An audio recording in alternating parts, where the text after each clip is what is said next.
বাইজিদ বুস্তামি রাহমাতুল্লাহ আলাইহি তিনি যাচ্ছিলেন রাস্তা দিয়ে, এমন সময় একটা কুকুর আসতেছিল। কুকুরের শরীরে ঘা।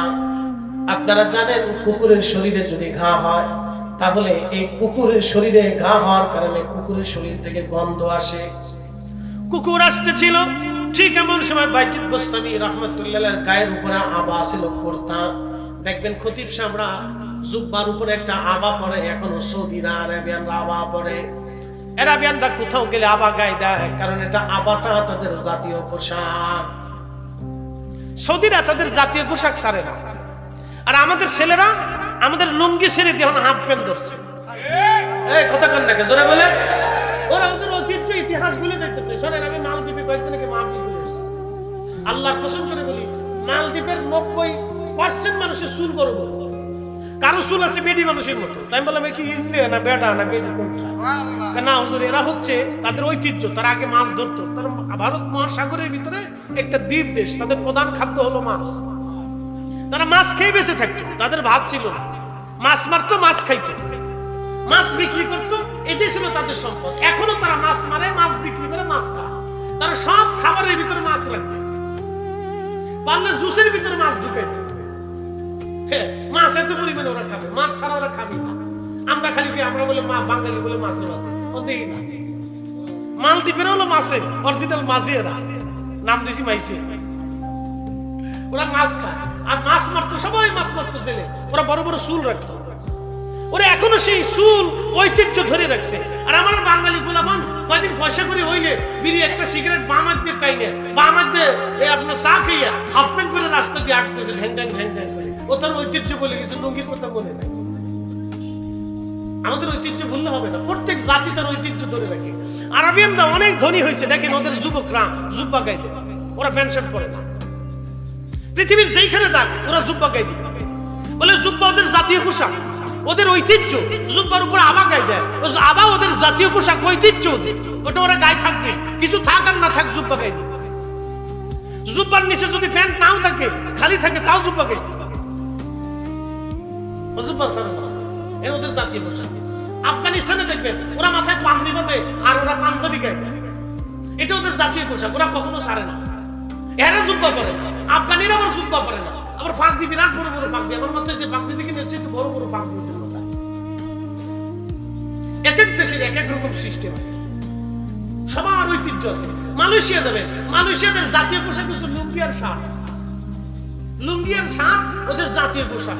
ওরা প্রেসিডেন্ট পর্যন্ত লুঙ্গি পরবে, ওদের জাতীয় অনুষ্ঠানগুলি ওরা লুঙ্গি পরে, ওই সিস্টেমের লুঙ্গি ওরা পরে, জাতীয় পোশাক। ওরা পোশাক ঠিক রাখে। হজে গেছে, তারপরে দেখো লুঙ্গি পরে তাওয়াফ করতেছে। ওরা সহজে জুব্বা গায়ে দেয়, ওরা ওদের জাতীয় পোশাক করতেছে, অসুবিধা নেই, করুন। প্রিয় উপস্থিতি, হযরত বাইজিদ বুস্তামি রাহমাতুল্লাহ আলাইহি তিনি দেখতেছেন কুকুর আসতেছে। ওনার আবার জুব্বা উনি টেনে ধরলেন, কুকুরের গায়ে যাতে না লাগে। কুকুরের জবান খুলে গেল। কুকুরের জবান খুলে যাওয়ার পরে কুকুর ডাকতে বলে, হে বাইজিদ, বাইজিদ রে, তুমি কেন কাপড় সরাইলা? বাইজিদ বুস্তামি ডাক দিল, কুকুর রে, কাপড় এই জন্য সরাইলাম, তোমার গায়ে কাপড় লাগলে আমার কাপড় নাপাক হয়ে যাবে, কারণ তুমি নাপাক। কুকুর ডাকতে বলে, বাইজিদ, আমি তো নিজে নিজে নাপাক হই নাই, আমার রব, আমার মালিক আমাকে নাপাক বানিয়েছেন। আমার ভিতরেও নাপাক, বাহিরেও নাপাক। রে বাইজিদ, তুমি শুনে রাখো বাইজিদ, তুমি আমার গায়ের সাথে তোমার জুব্বা খানা রাখলে, তুমি পানি দিয়ে ধৌত করলে জুব্বা পাক হয়ে যাবে। কিন্তু বাইজিদ, তোমার অন্তরের ভিতরে যে অহংকার আর অহমিকা আছে, বাইজিদ রে, এই অহংকার তুমি কোন সাগরের পানি দিয়ে ধৌত করবা? একবার জোরে বলা যাবে কি মারহাবা? আল্লাহ বানাইলেন কত জাতি, হইল না তোর প্রেম প্রীতি। কথা বলেন ঠিক কিনা? আল্লাহ বানাইলেন কত জাতি, হইল না তোর প্রেম প্রীতি। অবশেষে মানুষ বানায়, অবশেষে মানুষ বানায় প্রেমের কারণে, প্রেমের ডোরি বান্ধরে মদিনার শনে। মানুষ বানাইছে আল্লাহ প্রেমের কারণে, বলেন মানুষ বানাইছে আল্লাহ প্রেমের কারণে, প্রেমের ডোরি বান্ধরে মদিনার শনে।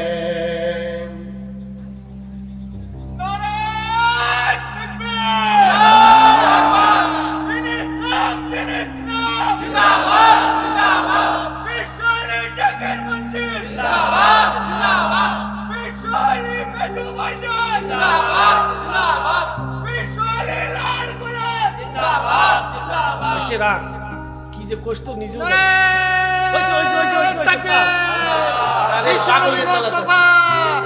ইসলামের কর্ণধার বিশ্বনী ফরিদপুরি শাহ সুবিনায়তপুরি আমাদের নিবাইজান জাকের রং ইমাম মেজাবাইজান মুজাদ্দিদি বরজাজা মেজাজা মুজাদ্দিদি এলাকাবাসীর আগমন চৌরিচা ফরিদির আগমন খাজা ফরিদপুরের আগমনে পদ্মা নদী স্বাগতরে সব জায়গায় পাগল আছে, পাগল দিয়ে জ্বালাতেছে।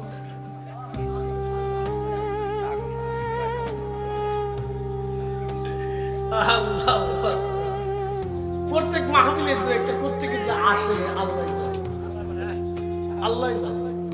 শোনেন আপনি, আমরা হাসি আর যাই করি, এটা একটা রহস্য আছে, এইদিকে যাবো না। আমরা হাসি আর যাই করি, আল্লাহ মহব্বত দিয়ে দুনিয়া সৃষ্টি করছে। হযরত ওয়াইসাল কারনী রাদিয়াল্লাহু আনহু নবীজির দর্শে জীবনেও কোনোদিন একটা হাদিস শুনেন না, ওনার জিন্দেগিতে পাবেন না যে আল্লাহ রাসূলের দর্শে বসে একটা আয়াতও কখনো শুনেছে, হাদিস কখনো শুনেছে। সুদূর মদিনা থেকে ইয়ামান, কত দূর রাস্তা, রাসূল করিম মদিনায় বসে বসে হযরতে ওয়াসাল কারনীর ফজিলত বর্ণনা করে দিয়ে বলে গেলেন, আলী ওমর যদি কোনদিন সহিহ মুসলিম হাদিস কিতাবুল ফাযাইলু আসহাবিন নবী বাবু ফাদাইলু ওয়াসাল কারনী রাদিয়াল্লাহু তাআলা আনহু, ইমাম মুসলিম লিখছে। মারহাবা বলবেন না? আমাদের অনেক ভাইরা বুঝে না, কই ওয়াসাল কারনীর নামের পিছনে রাদিয়াল্লাহু তাআলা লেখেন কেন? আগে মিয়া বিয়াক্কেল, যার প্রশংসা আল্লাহর নবী করেছে, তা আমি তার পিছনে রাদিয়াল্লাহু তাআলা আমি লিখব না তো শয়তান লিখবে নাকি? তা আমাকে তো বলতে হবে, আল্লাহর নবী নিজে প্রশংসা করছে। এইজন্য ইমাম মুসলিম লিখছে বাবু ফাদাইলু ওয়াসাল কারনী রাদিয়াল্লাহু তাআলা, মানে নামের পিছনে রাদিয়াল্লাহু আনহু সহ লিখছে। ইমাম মুসলিম, ইমাম বুখারীর ছাত্র। তো আল্লাহর নবী বলছে, ওমর রে যদি কোনোদিন তারে পাও তো তার কাছ থেকে তোমার মাগফিরাতের দোয়া চেয়ে নিও। আরো বইল, আমার ওয়াইস যেন আমার গুনাহগার উম্মতের জন্য দোয়া করে, কারণ আমার ওয়াইস দোয়া করতে দেরি হবে, আল্লাহর আসমান থেকে কবুল হতে দেরি হবে না। একসাথে বলবেন না মারহাবা?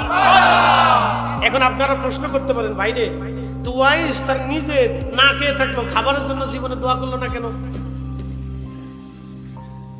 আচ্ছা আপনাদেরকে বলি, জবাব দিবেন তো, আমার নবীজির দোয়া কি ফেরত আসতো? একসাথে বলেন, আসতো? নবীজি কেন ইন্তেকালের আগে, নবীজির চাচা আবু তালিবের ইন্তেকালের আগে আল্লাহকে কেন বললো না, আল্লাহ তুমি আমার চাচারে ঈমান দিতেই হোক, না হলে আমি হাত নামাবো? দিতেই হবে, নিলে হাত নামাবো না। কিছু কিছু বিষয় আছে ওলিদের দোয়া কবুল হয়, কিন্তু সব দোয়া তারা আল্লাহর কাছে করে না, সবটা আল্লাহর কাছে চায় না। আল্লাহর নবীজির হাতের ইশারা দিলে আকাশ থেকে বৃষ্টি আসতো, বলেন 1 মাস পর্যন্ত তার ঘরের চুলায় আগুন জ্বলতো না। এখন আপনি বলেন তো, আমি যদি আমার পীরের কারামত বলি, তাহলে অনেকেই অনলাইনে অফলাইনে বলবে যে দেখো দালালি শুরু করছে, ফরিদি সাহেবকে ভালো মনে করতাম, এই লোকটার ওয়াজ বসে শুনি, সে দালালি করে, কই 100 চাল দিয়ে 600 চাল দিয়ে বলে 600 মানুষকে খাওয়াইছে। কই এই যদি হয় তাহলে বাংলাদেশে উনি থাকলে আমাদের তার চাল ডালের দরকার ছিল না, আমরা ওই 600 চাল দিয়ে সারা বাংলাদেশ খাওয়াইতাম। অনেকে এই সমস্ত যুক্তি দেয়, কথাবার্তা বলে। ভাই আমি আপনাদেরকে বলি, যদি কখনো খন্দকে যান, যদি মদিনায় যাওয়ার সুযোগ হয়, খন্দকে যান, তাহলে খন্দকের পাহাড়ের উপরে 3টা মসজিদ পাবেন, পাহাড় থেকে নামতে না। একটা মসজিদ আল্লাহর নবী, ওইখানে নবীজি নামাজ পড়েছিলেন, সেই মেহরাব এখনো আছে, হাজির ওখানে নামাজ পড়ে। ওখান থেকে নামার পরে সালমান ফার্সির মসজিদ, তারপরে আসার পরে হযরত আলীর মসজিদ, তারপরে আরেকটু সামনে আগাইলে হযরত জাবের রাদিয়াল্লাহু আনহু বাড়ি। জাবের রাদিয়াল্লাহু আনহু বাড়ির পিছনে একটা পাহাড় আছে, জাবল আবু সিলা। এখানে ছোট্ট একটা গুহা আছে, এই গুহাতে আল্লাহর নবী 3 দিন একাধারে 3 রাত সিজদার মধ্যে কেঁদে কেঁদেছিলেন, শুধু ইয়া রব হাবলি উম্মতি, পানি নাই, খাবার নাই, ঘুম নাই, কিচ্ছু নাই, নামাজের টাইম ব্যতীত সবসময় নবী সিজদার ভিতরে থেকে বললেন ইয়া রব হাবলি উম্মতি, ইয়া রব হাবলি উম্মতি। একসাথে বলা যাবে না আল্লাহু আকবার? কে কাঁদলেন জোরে বলেন? তো নবীজি ক্ষুধার্ত, খাবারের জন্য কাঁদলেন না, আমাদের জন্য কাঁদলেন কেন? রহস্য আছে। এই জন্য অলিরা নবীরা সবসময় সব দোয়া করেন না, আল্লাহর ইচ্ছা ব্যতীত তারা কোনো দোয়া করেন না। কার ইচ্ছা? জোরে বলেন কার? অলিরা নবীরা বুজুর্গরা আল্লাহর ইচ্ছা ব্যতীত কোনো দোয়া করেন না। ইন্দ্র যদি দোয়া করতেন তাহলে বাংলাদেশে পৃথিবীতে কোনো কাফির মসনদ থাকতো না, কিন্তু দোয়া করেন নাই বলে কারণ আল্লাহ এইভাবেই দুনিয়া সাজাইছে, আল্লাহ এইভাবেই দুনিয়া সাজাইছে, এভাবেই দুনিয়া সাজাইছে। আচ্ছা বলেন তো, ফিলিস্তিনের জন্য যত কান্নাকাটি ব্রাজিলের প্রেসিডেন্ট আর কলম্বিয়ার প্রেসিডেন্ট করতেছে, তার অর্ধেক কান্নাকাটি যদি সৌদির বাদশা করতো তাহলে ফিলিস্তিন স্বাধীন হয়ে যেত। এই আস্তে করে জোরে বলে, যত কান্নাকাটি খ্রিস্টানরা করতেছে, এই কান্নার অর্ধেক কান্না যদি মুসলিম মিল্লাতের 200 কোটি মুসলমান কাঁদতো, আল্লাহর কসম করে বলি ফিলিস্তিন স্বাধীন হয়ে যাইত। কিন্তু কান্না করে না তো। ইটালিতে রোমে খ্রিস্টানরা আন্দোলন করতেছে, তাদের প্রেসিডেন্টে বাড়ি গাড়ি দোকানপাট পর্যন্ত পুরাই ফেলতেছে। কালকে খবরে দেখলাম ইসরায়েলের লোকদের দোকানপাট যেখানে আসিল স্পেনে, সেই আগুন দিয়ে পুরাইতেছে। তোরাও দেশের মানুষ মারতেছিস, তো তোদেরকে পুরাইতে। তার অর্ধেক কাজ যদি সারা পৃথিবীর মুসলমানরা করতো তো ফিলিস্তিন স্বাধীন হয়ে যায় 1 বছর আগে। এই জন্য দুনিয়া আল্লাহ সবাইকে দিয়ে সাজাইছে, সবাইকে দিয়ে পৃথিবী সাজাইছে। একসাথে বলবেন আল্লাহু আকবার। আল্লাহ সবাইকে দিয়ে সাজাইছে। প্রিয় উপস্থিতি, মূল আলোচনার দিকে ফিরে যাই। হযরত বাইজিদ বুস্তামীকে কুকুর ডাক দেয়, বলো বাইজিদ তোমার অন্তরের ময়লা কিভাবে দূর করবা বলো, কোন সাগরের পানি দিয়ে তুমি পরিষ্কার করবা? এই জন্য মনে রাখবেন, জবান পাক, চোখ পাক, দেহ পাক, অন্তর পাক। এইগুলি পাক না করলে 1000 বছর ইবাদত করলেও কাজ হবে না। আরেকটু আপনাদেরকে বুঝাই, আরেকটু বুঝাই দিয়ে যাই। আপনি হারামে গেলেন, হারাম শরীফে যাওয়ার পরে কেউ যদি আপনাকে শুয়োরের গোশত দিয়ে খাবার খাওয়ায়, আর আপনি কাবা শরীফ ওই খাবার খেয়ে যদি নামাজ পড়েন, বলেন তো নামাজ হবে না? জোরে বলেন, আরো জোরে। জোর হয় না কেন? এই যে সামনে রমজান আসতেছে, বাংলাদেশের লক্ষের উপরে হাজি কাবা শরীফে যাবে রমজান মাসে নামাজ পড়ার জন্য। চিন্তা থাকবে, আমি হেরেমে নামাজ পড়বো, তুই হারামে নামাজ পড়বো, আমি রমজান মাসটা কাবাতে কাটিয়ে আসবো। অনেক টাকা খরচ করে রমজানে তারা কাবা শরীফে যায়, অনেক নেকির আশায় যায়। এর ভিতরে বহু মুসলমান আছে যাদের সুদে টাকা, ঘুষে টাকা, অন্যের সম্পদ মাইরে দেওয়া টাকা। বুঝেন নাই? আবার বুঝাইতেছি, বহুত নেকি। হ্যাঁ বুঝাইতেছি, বহুত নেকি, নেকির শেষ নাই। 1 রাকাতে 1 লক্ষ রাকাতের সওয়াব হারাম শরীফে হাদিস সত্য। আর রমজান মাসে যদি আপনি 1 রাকাত নামাজ পড়েন, যে কত রাকাতের সওয়াব হবে তার কোনো হিসাব নেই, এটাও সত্য। কিন্তু আপনি যে নামাজ পড়তে গেছেন হারামে, টাকার উৎস কি? সুদে টাকা, ঘুষে টাকা, আর একজনের সম্পদ মাইরে দেওয়া টাকা, আর একজনের হক মাইরে দেওয়া টাকা। এই টাকা দিয়ে যদি আপনি রমজানে হজে যান আর উমরায় যান, আর ওইখানে উটের গোশত খেয়ে খেয়ে ঢেকুর ছেড়ে ছেড়ে কাবা শরীফের সামনে সেজদায় পড়ে, শয়তানকে আরে বাপ রে, কিন্তু আমার স্মৃতি বড় সিটা। আমরা আসলও আছে নাই, আসলটাই নেই না, আমরা আসলটাই। মালদ্বীপে যায় দেখলাম, শোনেন, মালদ্বীপে যায় দেখলাম 100% মুসলমানের 99% মুসলমানের মাথায় টুপি নেই। হ্যাঁ নাই, 100% মুসলমানের ভিতরে 99% মুসলমানের মাথায় টুপি নাই। কিন্তু শুনে যান, ওরা খাবারে বিষ দেয় না। আর বাংলাদেশে কলার ভিতরে বিষ, মাথায় টুপি দিয়ে বিষ মিশিয়েছে, দুধে ভেজাল, বাপরে বাপ, জুব্বা গায়ে দিয়ে ভেজাল, মারতেছে কালি কয় কি দেন, একটু পানি মুচিয়েছে। মাঝে মধ্যে চিন্তা করি, ঢাকা যে পানি দুধ খায় না, বুড়িগঙ্গার পানি খায় আল্লাহ। এটা বাংলাদেশ। মসজিদের মেহরাবের ভিতরে বসে বসে যাই নামাজে বসে দেশের মুসলমান মিথ্যে কথা কয়। এই আস্তে কোন কেন জোরে বলে মেয়ে মসজিদের মেয়ে যায় নামাজে বসে দেশের মুসলমান মিথ্যে কথা কয়। মনে ধরে কয় কই আছে এই আসি বাজারে আসি মসজিদে বসেছি কি কথা আমি মিথ্যে কথা বলছি? তাহলে আপনি বলেন তো কিসের মুসলমান? তা এর চাইতে ওই যে সেই টুপি সারা মুসলমানই তো ভালো। কি কথা কর না আপনারা আরেকটু বুঝাই রাস্তা দিয়ে যাচ্ছেন তো ওই যে স্ট্যান্ডের নাম কি আমরা যেখান থেকে বাহির দিয়ে স্ট্যান্ডের ওখানে এক মহিলা বৃদ্ধ মহিলা কাঁদতেছে, বাবারে আমি তিন কাজকে না খেয়ে রয়েছে আমার কিছু খাইতে দেয়। তা আমিও যাচ্ছি ওই রাস্তা দিয়ে যাওয়ার সময় মহিলা এসে আমার বললো বাবা আমি খুব ক্ষুধার্ত আজকে সারাদিন না খেয়ে রয়েছি, বাবা আমার খাইতে দেন, আমি বৃদ্ধ মানুষ। আমি বললাম যে চাষি তুমি আরে ভিক্ষা করার টাকা পেলে না, ধরেন আর কি বললাম বলি আমি চলে গেলাম। তা আরেকজন ওই রাস্তা দিয়ে আমার ওয়াশ শুনে যাইতেছে, যাওয়ার সময় এই বেটার মাথায় টুপি টাপি নাই, প্যান্ট ট্যান্ট পরা। হেতের কাছে মুরব্বী বৃদ্ধ লোক ভিক্ষা চেয়ে বললো বাবা আমি খুব ক্ষুধার্ত আমাকে কিছু খাইতে দেন। তো ওই লোকটার দয়া লাগলো, সেই লোকটা তার দোকানে নিয়ে কিছু বিস্কিট টিস্কিট দিয়ে কলা রুটি দিয়ে নাস্তা টাস্তা দিয়ে তারে খাওয়াইলো। বলেন আপনার কাছে শ্রেষ্ঠ কে, আমি না প্যান্টওয়ালা? একসাথে বলেন কে? আপনারা এখানে বসেই বলেন আমি শ্রেষ্ঠ না, আমার এলেম আমার শ্রেষ্ঠত্ব দেয় নাই, আমার কবি আমার শ্রেষ্ঠত্ব দেয় নাই। কেন?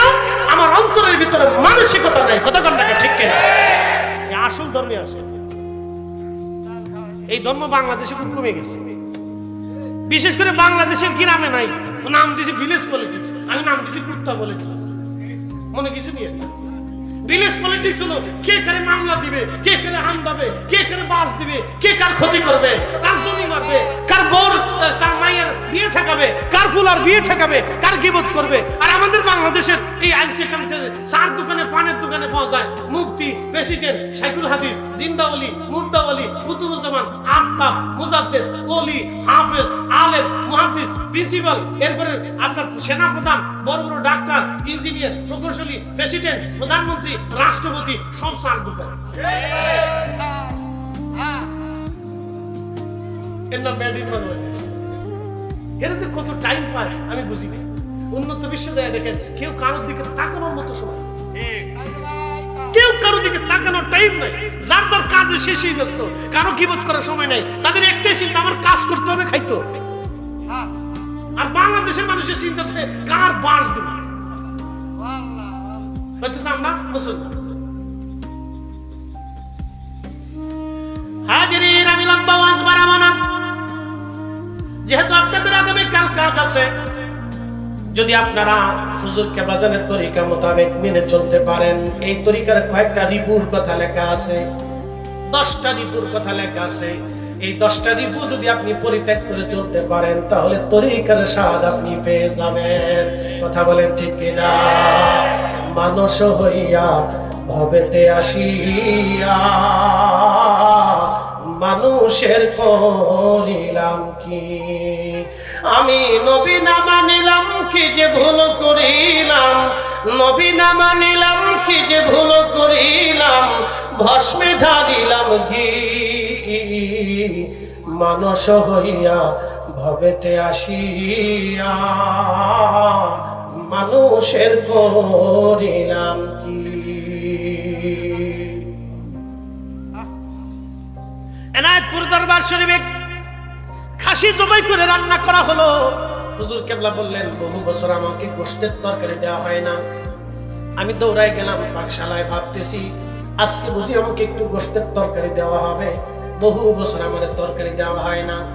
আমি কাছে যাওয়ার পরে আমার হুজুর কেবলা তরকারি গোশতের ভিতর থেকে ওরনটা বের করলেন, একটু ঝোল এনে আমার হাত পাততে বললেন আমি হাত পাতলাম। হাত পাতার পরে বললেন বাবা দেখেন তো লবণ কি পরিমাণে হয়েছে। আমি একটু জিহ্বায় স্বাদ লাগায় দেখলাম এটা অমৃত স্বাদ, এতই চমৎকার। আমি বললাম হুজুর লবণ ঠিক হয়েছে। আমি মনে মনে খুশি, বুঝি আমাকে গোশতের তরকারি দিয়ে আজকে খাবার খাওয়ানো হবে। সবাই যে গোশতের তরকারি দিল, আমারে দিল না। আমি মন বেজার করে বসে আছি। তখন তোমাদের দাদা পীর আমাকে ডাক দিয়ে বললেন বাবারে তুমি যদি এখনই এত খাবার খাও তাহলে তোমার মুরিদ কি খাবে? একসাথে বলবেন আল্লাহু আকবার। তাকবীর। বিশ্ব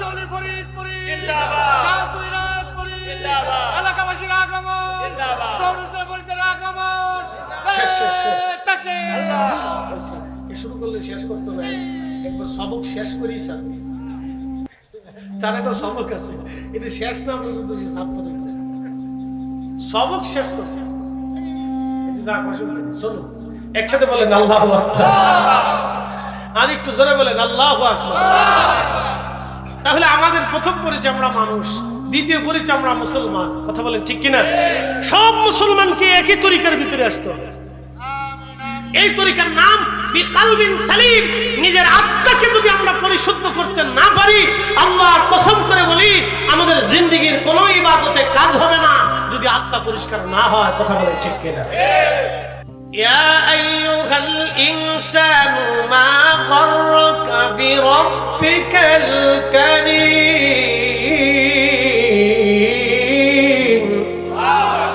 হে মানব জাতি, কিসে তোমাকে আমি আল্লাহ থেকে জুদা করলো বলো তো? হে মানব সন্তান, তোমাকে কিসে আমি আল্লাহ থেকে জুদা করলো বলো? তুমি বলো, তোমাকে কিসে জুদা করলো?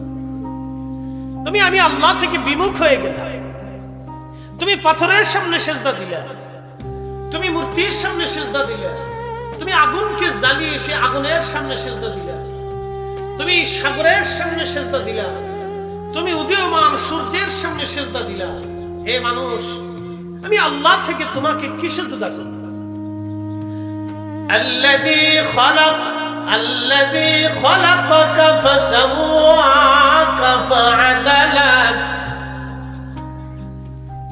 আমি তোমাকে সৃষ্টি করেছি, সুবিন্যস্ত করেছি, আঙ্গুলের জায়গায় আঙ্গুল দিয়েছি, চোখের জায়গায় চোখ দিয়েছি, কানের জায়গায় কান দিয়েছি, মাথার জায়গায় মাথা দিয়েছি, অঙ্গ প্রত্যঙ্গগুলি ত্বক, সৃষ্টি, লিভার, কিডনি, ফেফসা, মগজ, জ্ঞান, মেধা, জ্ঞান, বিজ্ঞান, যে জ্ঞান আপনি দেখেন না কিন্তু আপনার ব্রেনে অনুভব করতেছে, যে আকুল আপনি দেখেন না, আমি তোমাকে সৃষ্টি করেছি। ফাআদালাক, তোমাকে আমি সুঠাম করেছি, তোমার শক্তি আমি দিয়েছি। ভালো করে বুঝবেন তো, মায়ের পেটের ভিতরে পৃথিবীর কোন ডাক্তারের কোন ক্ষমতা ছিল? একসাথে বলেন ছিল? মায়ের রেহেমে যখন আমরা ছিলাম, দুনিয়ার কোন ডাক্তারের ক্ষমতা ছিল আমার আকৃতি তৈরি করার জন্য? নাই। মায়ের হাত ছিল, বাবার হাত ছিল, কারো হাত নাই। তো হাতটা কার? এতে কোনো সন্দেহ নাই। এই জন্য আল্লাহ বলেছেন ফাআদালাক, আমি তোমাদেরকে সুঠাম করেছি, সুবিন্যস্ত করেছি, যা যা প্রয়োজন ছিল আমি আল্লাহ তোমাকে দিয়েছি। প্রিয় উপস্থিতি হাজিরিন, খুব মনোযোগের সাথে শুনবেন ভাইজান। আল্লাহ রাব্বুল আলামিন বললেন, আমার আল্লাহ বললেন, ফি আই সূরাতিন মা শাআ রাক্কাবা। আমি তোমাকে যেইভাবে চেয়েছি সেইভাবে তোমার আকার আকৃতি আমি দিয়েছি। একজনের চেহারার সাথে আরেকজনের চেহারার মিল নাই, একজনের বডির স্বাস্থ্যের সাথে আরেকজনের স্বাস্থ্যের কোনো মিল নাই, একজনের ত্বকের সাথে আরেকজনের ত্বকের কোনো মিল নাই, একজনের উচ্চতার সাথে আরেক উচ্চতার মিল নাই, একজনের বডির সৌন্দর্যের সাথে আরেকজনের কোনো মিল নাই। পৃথিবীতে যত মানুষ এসেছে তত রকম করে আল্লাহ সৃষ্টি করেছেন, কারোর সাথে কারো পরিপূর্ণ 100% মিল আল্লাহ দেন নাই। আল্লাহ বলেন, আমি যেইভাবে সুরত ইচ্ছা করেছি সেইভাবে আমি তোমাকে দিয়ে দিলাম, সেইভাবে তোমাকে সৃষ্টি করলাম। এই বয়স আল্লাহ আমাদের হাতে দেন নাই, বয়স আল্লাহ নিজের হাতে দিয়েছেন। হায়াত আমাদের হাতে দেন নাই, হায়াত আল্লাহ তার নিজের হাতে রেখেছেন। মৃত্যু আমাদের হাতে দেন নাই, এই মৃত্যু আল্লাহ তার নিজের হাতে দিয়েছেন। প্রিয় উপস্থিতি, খুব মনোযোগের সাথে কথাগুলি শুনবেন। আমার রব আমার আল্লাহ বললেন, আমার রাসূল বলেন, আমার উম্মতেরা, আদম শফিউল্লাহকে আল্লাহ সৃষ্টি করে মাটি দিয়ে খামির করে বানিয়ে রাখলেন। বানানোর পরে আমার রব আমার আল্লাহ আদম শফিউল্লাহর দেহের ভিতরে রুহু নামক ইঞ্জিনটা আল্লাহ ঢুকাই দিলেন। ভালো করে বুঝবেন, সেই রুহুটা আপনার আমার ভিতরে বসবাস করে। এই রুহুটা কিন্তু মায়ের পেট থেকে আসে নাই, এই রুহুটা এসেছিল রুহের জগৎ থেকে, রেহেমের জগতে আসলো। রেহেম থেকে আল্লাহ দুনিয়ার জগতে নিয়ে আসলেন, দুনিয়ার জগৎ থেকে আল্লাহ আলমে বরজাকে কবরের জগতে নিয়ে যাবেন, কবরের জগৎ থেকে উঠাইয়া আল্লাহ হাসরের ময়দানে উঠাবেন। হাসরের ময়দানে অনেকগুলি পার্ট আছে, একটা পাট আল্লাহ মিজানের পাল্লার সামনে দাঁড়া করাবেন, আর একটা পাট আমার আল্লাহ ফুলসিরাতের ঘাটে দাঁড়া করাবেন, আর একটা পাট হাউজে কাউসারের সামনে দাঁড়া করাবেন, আর একটা পাট ডান হাতে বাম হাতে আমলনামায় দাঁড়া করাবেন, আর একটা পাট আরশে মুআল্লার ছায়ার নিচে আল্লাহ বিশ্রামে দিয়ে দিবেন। একবার জোরে বলা যাবে কি আল্লাহু আকবার। এ শোনেন, ভালো করে শোনেন, মানুষ মরে গেলে তার শেষ হয় না। অনেকে বলে মানুষ মরে গেলেই শেষ, এটা ভুল ধারণা। মানুষ মৃত্যুটা তার শেষ না, মৃত্যুটা হলো প্রস্থান।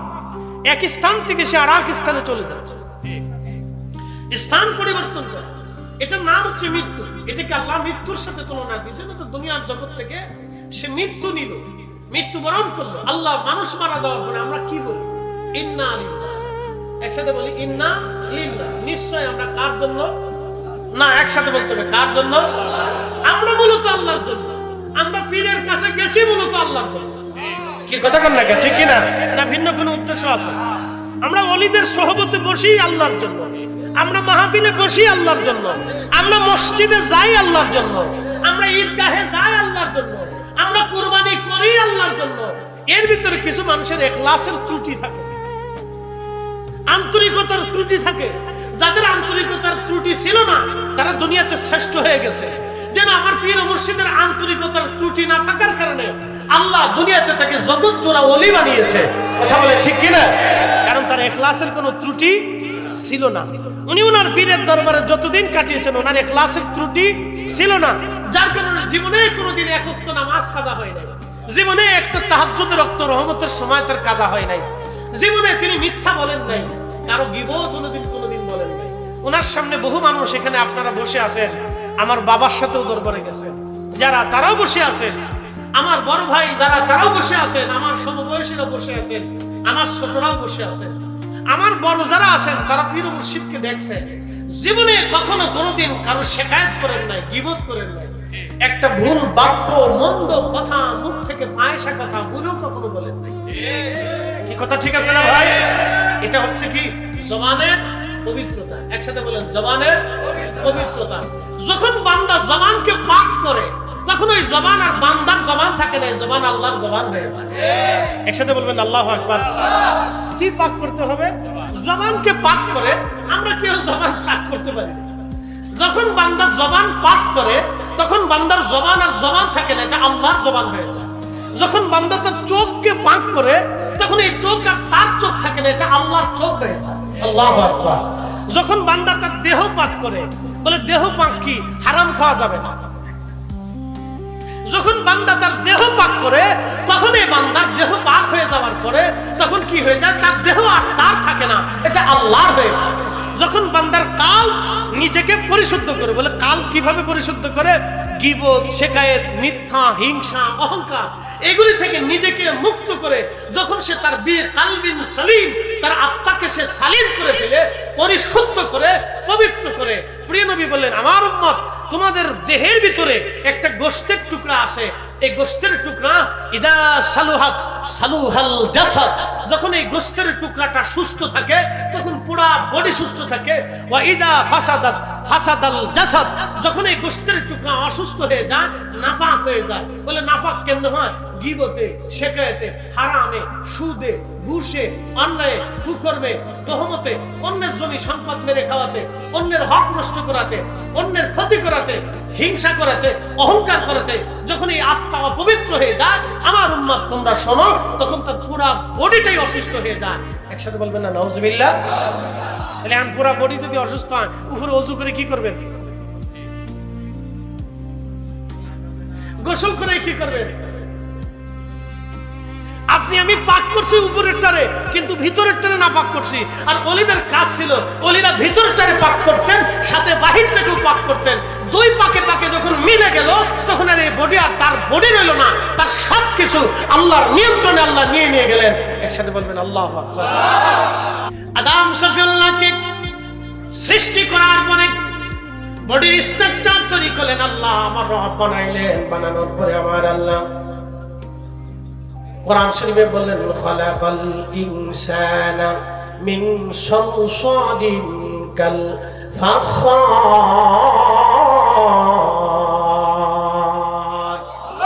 চার রঙের মশলা দিয়া, চার রঙের মশলা দিয়া যে কইরাছে তোর গঠন, চার রঙের মশলা দিয়া।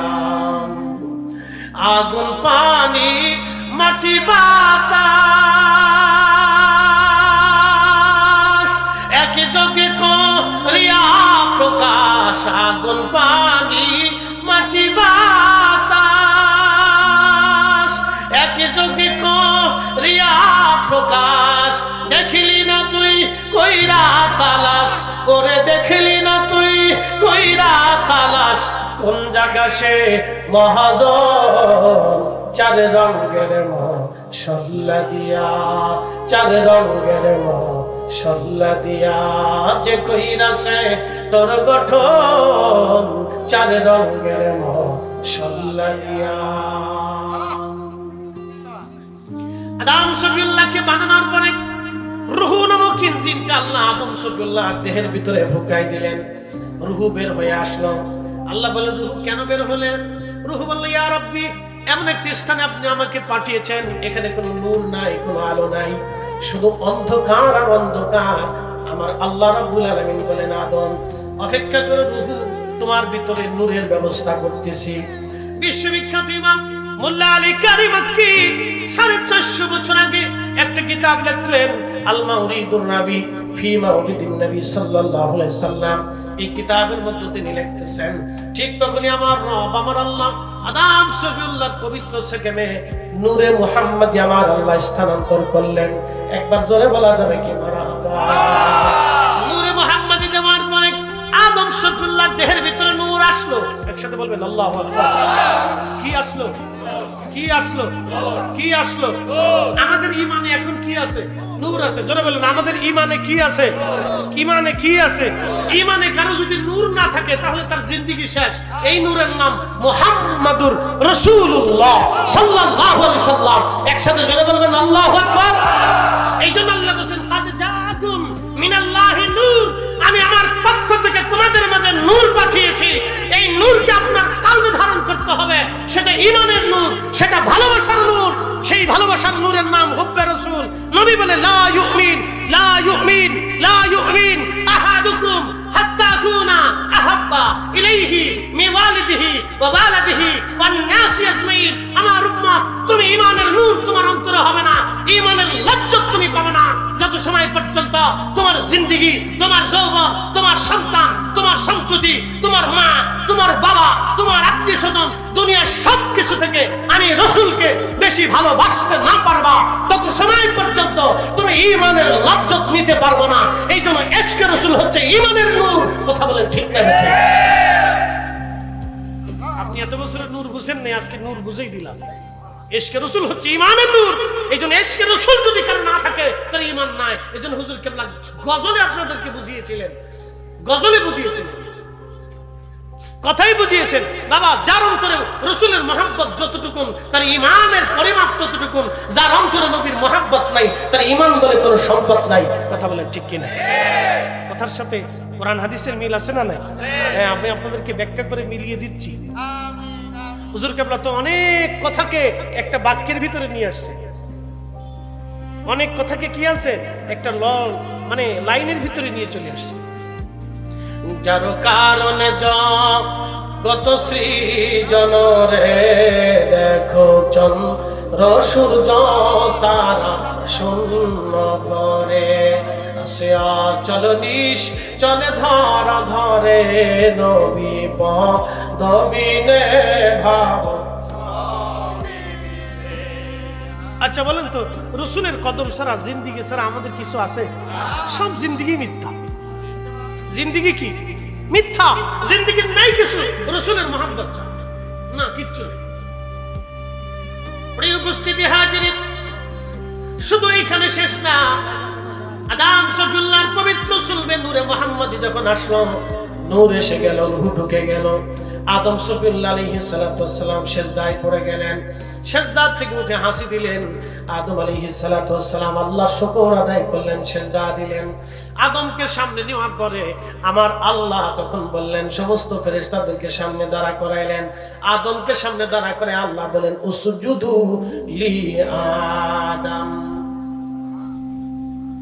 আদমের দিকে সিজদা দাও, আদমের দিকে তোমরা সিজদা দাও, আদমের দিকে সিজদা দাও।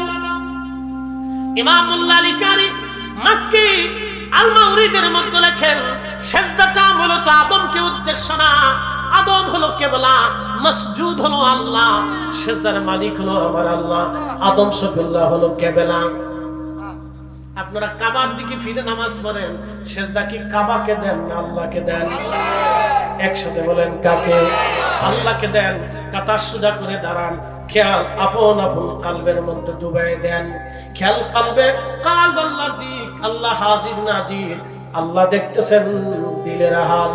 খেয়াল কালবে ডুবাই রাখলে নামাজে আল্লাহ মনে থাকবে, খেয়াল কাল থেকে বের হয়ে গেলে নামাজে আল্লাহ ভুল হবে।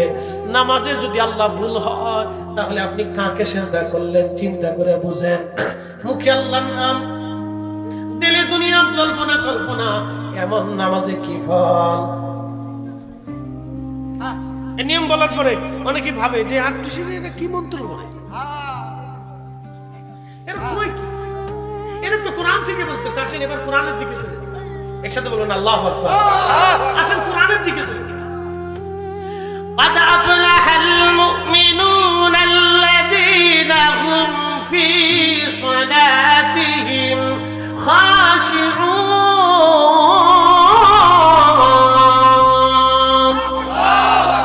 সূরা মুমিন, মুমিন কারা হবে?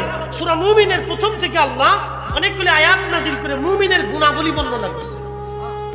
সূরা মুমিন আরেকদিন তাফসীর করব। সূরা মুমিন প্রথম থেকে আল্লাহ অনেকগুলি মুমিনের গুণাবলী কি হবে আল্লাহ কোরআনে বর্ণনা করেছেন, যে মুমিন কারা হবে। তার প্রথম নম্বরে আল্লাহ বলেছেন, قد أفلح المؤمنون الذين هم في صلاتهم خاشعون।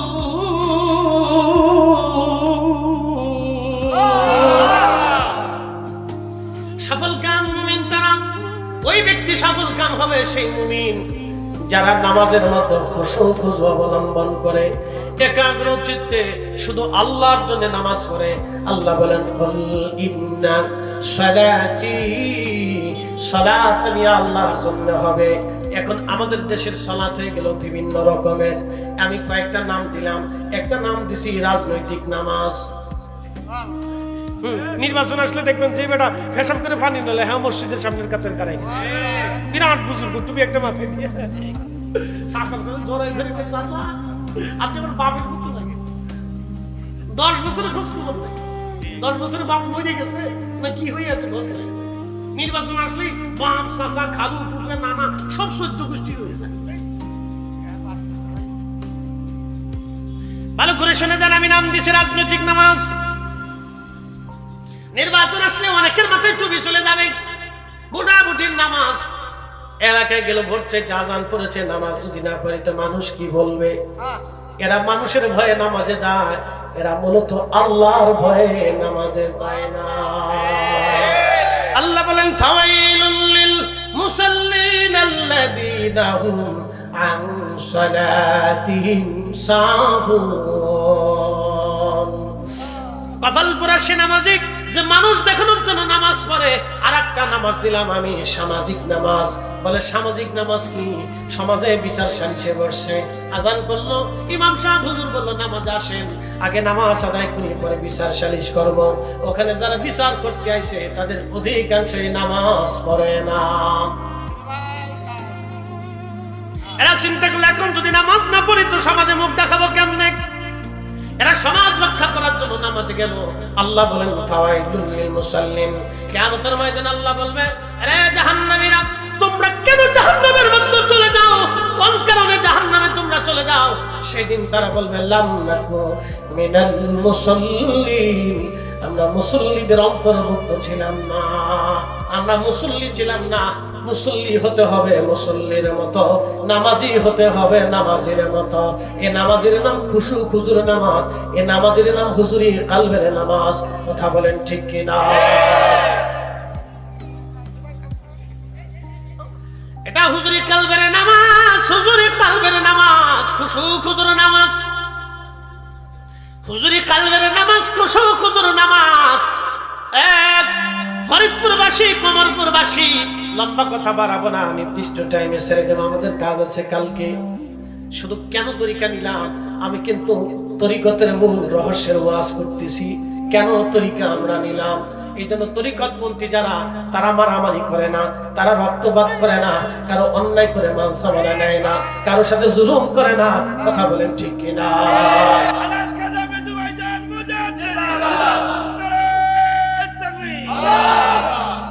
50 লক্ষ মানুষের জীবনের উপর দিয়ে যেত, একবারে সর্বনিম্ন বললাম, বাকিটা বলি। 50 লক্ষ মানুষের জীবনের উপর দিয়ে যেত। বাংলাদেশ সেনাবাহিনীর এত গুলি নেই। মুসলমান খুব মনোযোগ দিবেন। এটা আমি কেন বুঝাইলাম? অহংকারের কথা বলতেছি না, বলতেছি বোঝানোর জন্য। আমাদের এত জনগণ থাকার পরেও আমরা কারো মাহফিল বন্ধ করি না, কারো মসজিদ দখল করি না, এলাকা দখল করি না, আমরা কারো হিংসা করি না, কারো অহংকার করি না, আমরা কারো ক্ষতি করার চেষ্টা করি না। এই নীতিমালা আমাদের তরিকার ভিতরে নাই। কথা বলে আছে? আছে? একসাথে বলেন আছে না? এই নীতির ভিতরে আমরা বিশ্বাসী, এই নীতিতে বিশ্বাসী, এই নীতিতে বিশ্বাসী। খুব ভালো করে শোনা যাবে। এই জন্য তরিকত পন্থীরা যারা তাসাউফ মানে, তাদের দিল নরম হয়। কি নরম হয়? তাদের কাজ হয় দিলে দিলে, অন্তরে অন্তরে। তাদের সবক হয় কালবের ভিতরে। এই জন্য হুজুর কেবলা প্রথম সবকটাই কালবে দিতেন। কথা বলেন ঠিক কিনা? মানুষ বানানোর জন্য। তো নামাজ হবে কার জন্য? একসাথে বলেন কার জন্য? আমাদের নামাজ চলে গেলে এখন বিয়াই নামাজ, আরেকটা নামাজ দিছি বিয়াই নামাজ। বলে ফরিদ সাহেব বিয়াই নামাজ কি? বিয়াই নতুন বাড়ি বেড়াইতে এসে চিন্তা ডাক দিয়ে বলেন, বিয়াই সাহেব আসেন, আমাদের মসজিদটা খুব সুন্দর, নামাজ পড়ে আসি, জোহরের আজান দিছে। বিয়াই চিন্তা করলো নামাজে যদি না যায় তো বিয়াই কি মনে করবে? তো বিয়াইরে খুশি করার জন্য নামাজে গেছে। এটা আল্লাহকে খুশি করার জন্য যায় নাই, বিয়াইরে খুশি করার জন্য গেছে। এই নাম দিছি বিয়াই নামাজ। আর একটা নাম দিছি বতরে নামাজ। বতরে নামাজ চিনেন নাই? খালি জুমার নামাজ পড়ে, আর করে না। এটা নাম হলো বতরে নামাজ। শুধু জুমার নামাজ পড়ে, আবার কেউ আছে খালি ঈদের নামাজ পড়ে আর করে না। আবার রমজান মাস আসলে নামাজ ধরে, এরপরে আর সারে রমজান মাস চলে গেলে নামাজ পড়ে না। আর কিছু নামাজ আছে পরীক্ষার্থী যারা পরীক্ষা দিয়ে আসার পরীক্ষার আগে নামাজ ধরে, পরীক্ষা দিয়ে রেজাল্ট পর আগ পর্যন্ত নামাজ পড়ে, টুপি ছাড়ে না, মসজিদের বারান্দা ছাড়ে না, রেজাল্ট শেষ পরের দিন তার মসজিদ চিনে যায়। মসজিদের বারান্দা ছাড়ে না ওরা। পরীক্ষা আসার 3 মাস আগে তো টুপি মাথায় দিছে, বিরাট বুজুর্গ সুফি সাজু, বিরাট সুফি, মসজিদের বারান্দা ছাড়ে না। এরপরে পরীক্ষার রেজাল্ট যেদিন দিবে, সেদিন পরীক্ষার রেজাল্ট ভালো ভালো হয়ে যাওয়ার পরে এরপরে এই যে শুরু হয়ে গেল আর নামাজ। শয়তানে আসে বাপ কত বড় সিটার নেই, তো আমারও ফেল মেরে ফেলছে।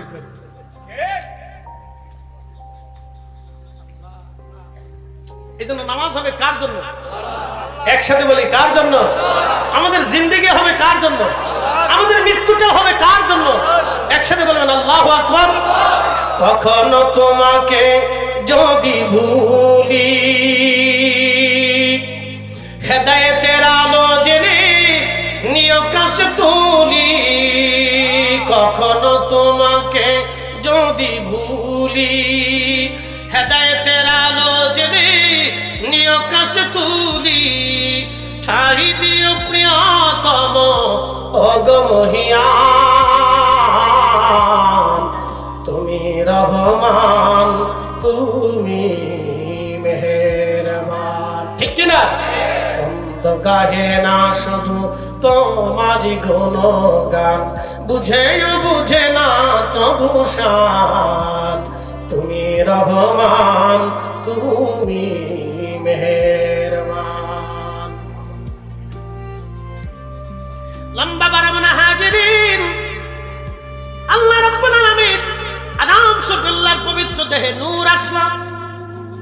নূর আসলো, নূরময় হলো। আদম আলাইহিস সালাম আল্লাহকে সিজদা দিলেন, হাসি হলো, আলহামদুলিল্লাহ বললেন। কি চমৎকার সুন্দর। হযরত আদম সফিউল্লাহ আলাইহিস সালামের সামনে সমস্ত ফেরেশতা মণ্ডলীকে দাঁড়ায় আল্লাহ বলেন, উসজুদু লি আদম, তোমরা আদমের দিকে সিজদা দাও।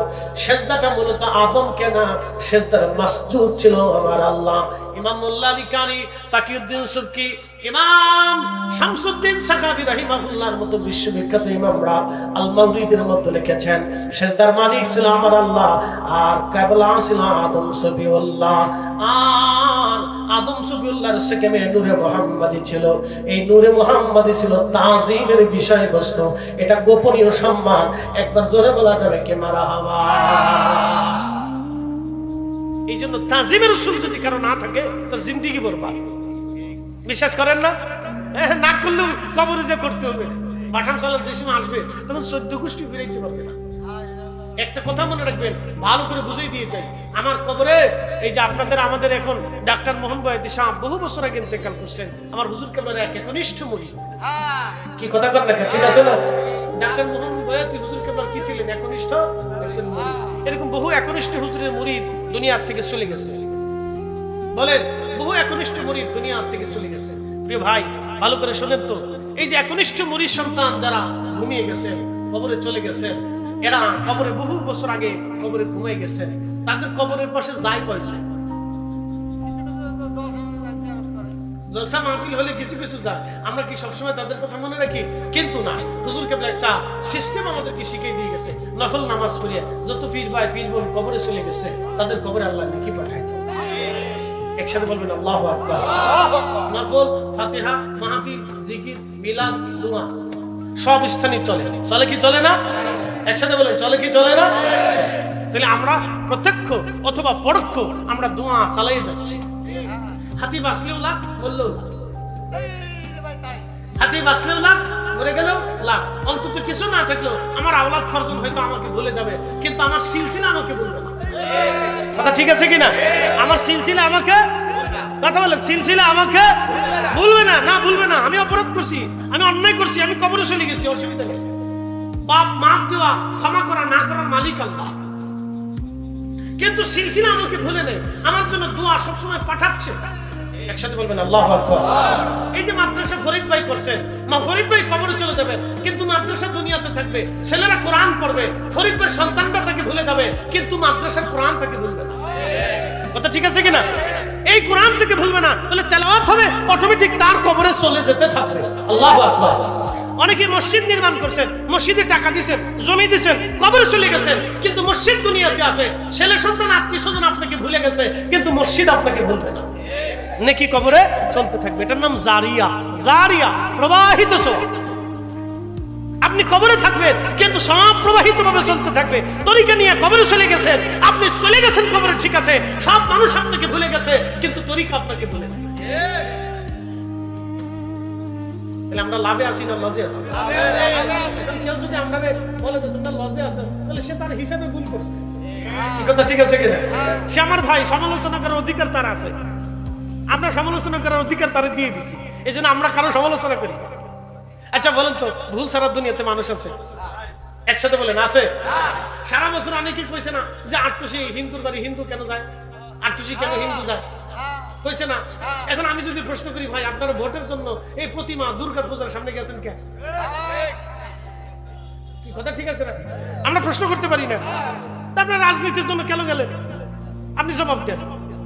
কোরআনের কোন বিধানে, রাসূলের কোন তরিকাতে আপনি গেছেন, আপনি জবাব দেন। জবাব আছে ভাই? না, কোরআন সুন্নাহর দিকে তাকালে কোনো জবাব নাই। রাজনীতির দিকে তাকালে আপনি যেতে পারেন, রাজনীতি করেন, ভোটের দরকার, আপনি গেছেন, অসুবিধা নেই, গেছেন। কিন্তু কোরআন সুন্নাহর দিকে তাকালে আপনি যেতে পারবেন না। আবার অনেকে দেখছি অনেক বসে বসে খাবার খাইতেছে। কি আশ্চর্য! মিলাদের খাবার ওনাদের কাছে বেদাত, কিন্তু ওই পূজা মণ্ডপের সামনে যে বিস্কিট খাইতেছে, কোক খাইতেছে, চা খাইতেছে, এটা ওই সময় বেদাত হলো না। কে ভাই, এই ধরনের নীতিমালা আপনাদের থাকবে কেন? এগুলো ভুল। আমাদের যেটা ভুল সেটা ভুল।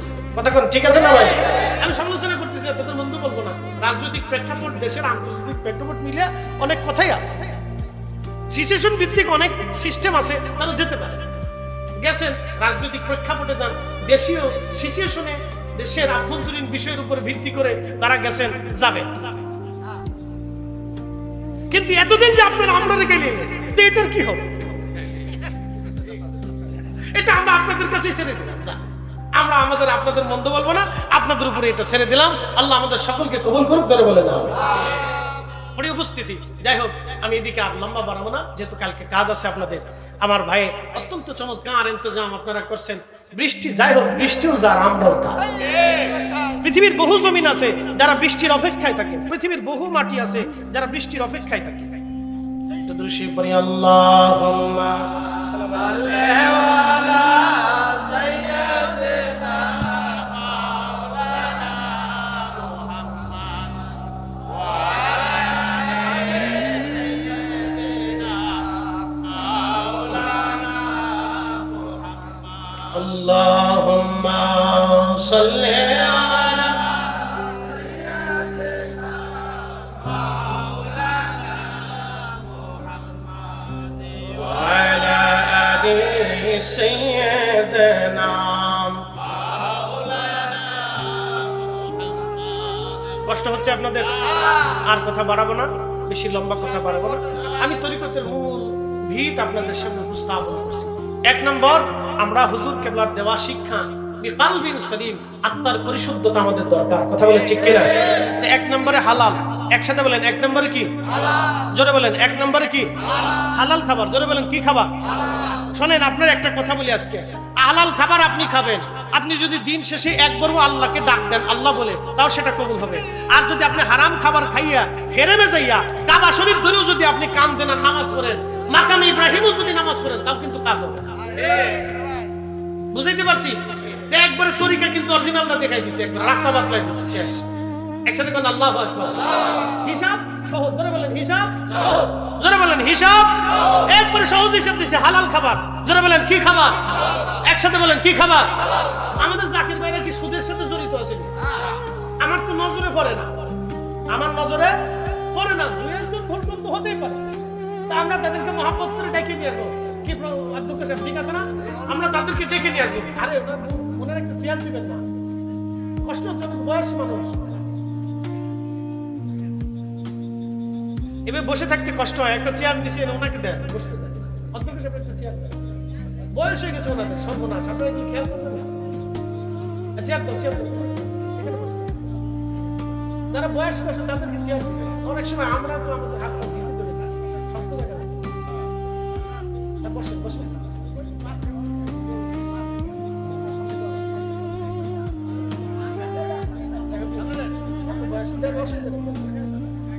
বয়সে উনি মাহফিল আসছে একটু বেশি, ফোনটা চলে গেলে মাহফিল কি আসবে? আমি তো চিন্তা করি মাহফিল সবাই করে না,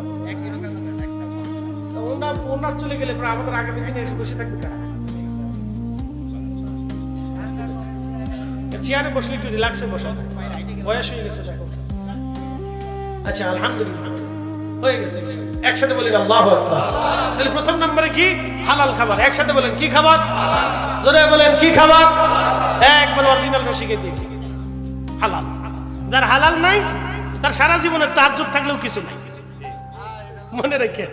যার হালাল নাই সারা জীবনে তাহাজ্জুদ থাকলেও কিছুই নাই। যার হালাল নাই সারা জীবনের ফরজ রোজা ওয়াজিব সুন্নাত থাকলেও কিছু নেই, বলে তার হালাল নাই। কি নাই? হালাল নাই, অরিজিনালটা।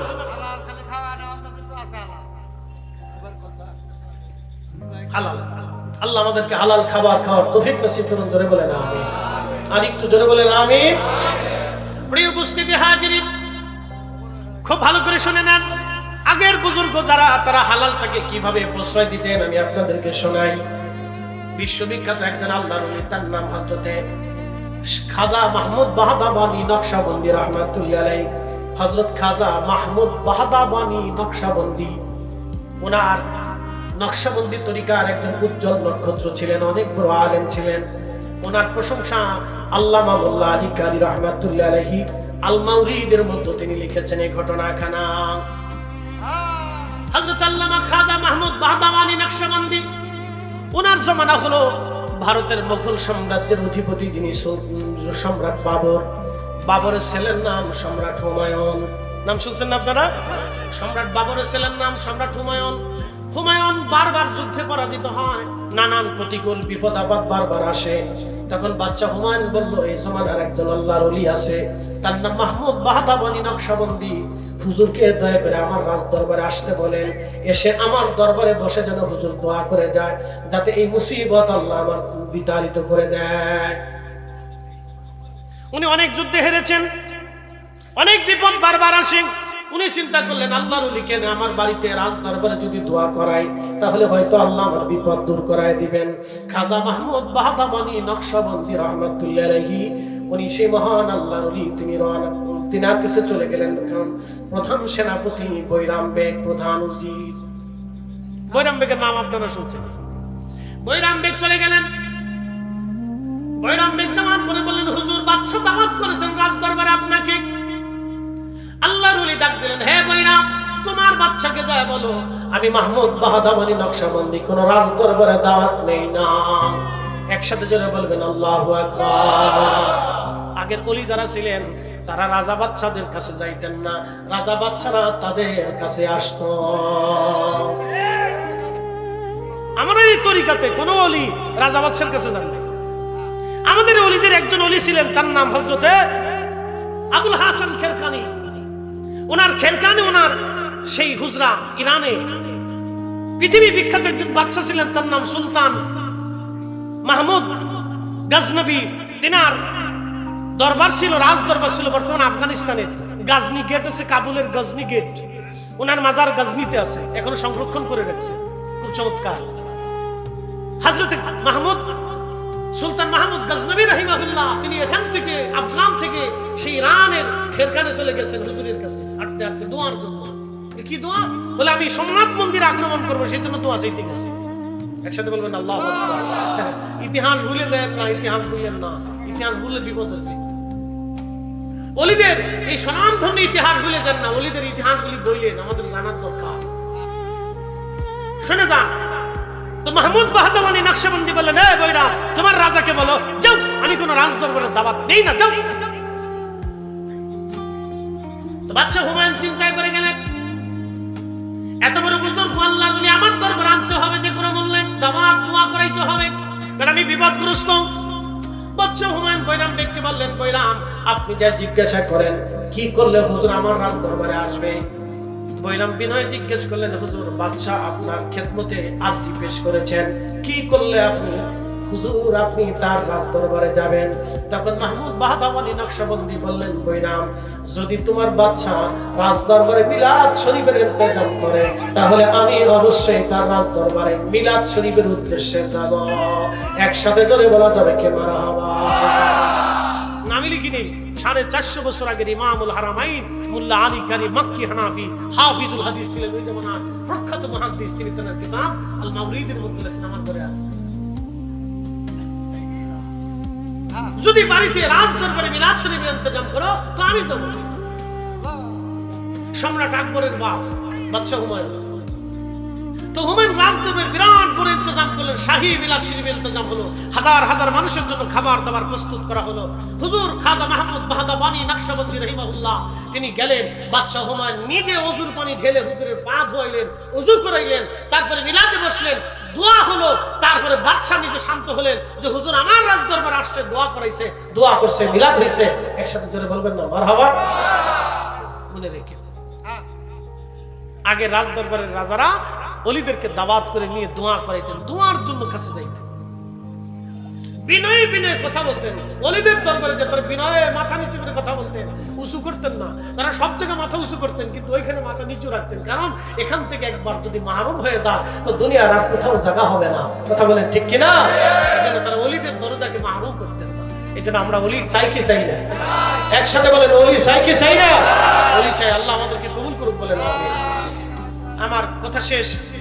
মাওলানা লক্ষ্মীপুরী সাহেব একদিন আমাকে বলতেছিলেন, বেটা, এই আমাদের যে হোস্টেল মাদ্রাসার প্রথম যে ডান পাশে প্রথম বিল্ডিং এর শেষ রুমটা হচ্ছে হোস্টেল জুবাইরের রুম, তার আগে লক্ষ্মীপুরী সাহেব থাকে। তো ওখান থেকে উনি বের হয়ে যান।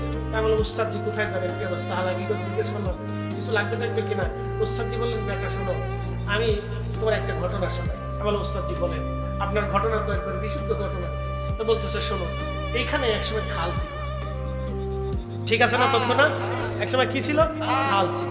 বলে বেটা এখানে একসময় খাল ছিল, এখানে মাদ্রাসা ছিল না, হেলিপোর্টও ছিল না, জোয়ারের পানি আসতো, বর্ষাকালে পানি এসে ভরে যেত। তো বলতেছে একটা ডুঙ্গায় চললাম, তালের ডুঙ্গা, তালের ডুঙ্গা আমি চললাম আর হুজুর কেবলা চললাম, আমরা দুইজন। তা আমি বাইতে বাইতে বাইতে বাইতে এই যেখানে মাদ্রাসা বাবা আমি এখানে আসছি বাইতে বাইতে, তখন পানি, অথই পানি।